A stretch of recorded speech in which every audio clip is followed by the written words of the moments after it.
Hi everyone, this is Emily Detweiler, and this is my presentation for the STEM activity we had to complete for Module 1.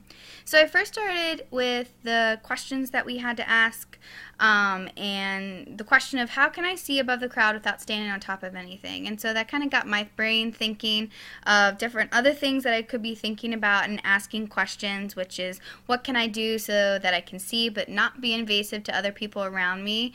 And so what Vasquez says, the asking part begins with a question about a natural phenomenon and seeks to develop testable answers to such questions. And so with the plan of having to create a periscope, I then tried to think of, okay, so how big am I going to make this periscope?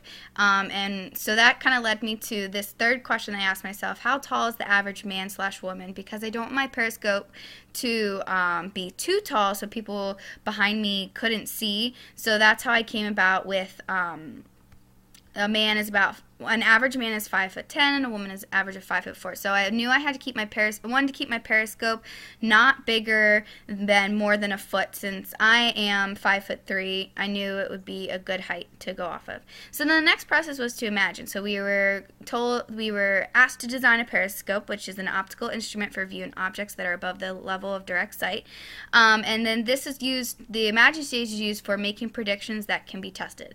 And there were many different periscopes that you could choose from for the example that was given to us, and also if you just did a simple search, there are different ways you can make example out of a milk carton or just cardboard.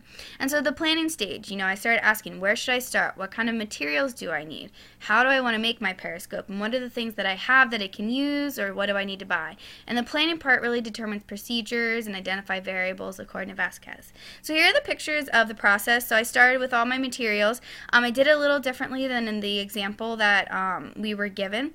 So I cut cardboard apart, and then I tried to make angles where I glued my mirrors on to create the periscope and to create being able to see from one side or the other. And then I glued the rest of the pieces together.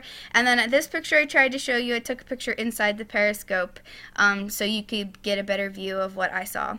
So what I would do to improve it, I realized my mirrors were not at a good angle because I saw things that were in the box, and I believe that's not what you're supposed to do. Next time I would use a protractor to help measure the angle and make sure it's more precise. And I also maybe would try a different approach to making a different periscope.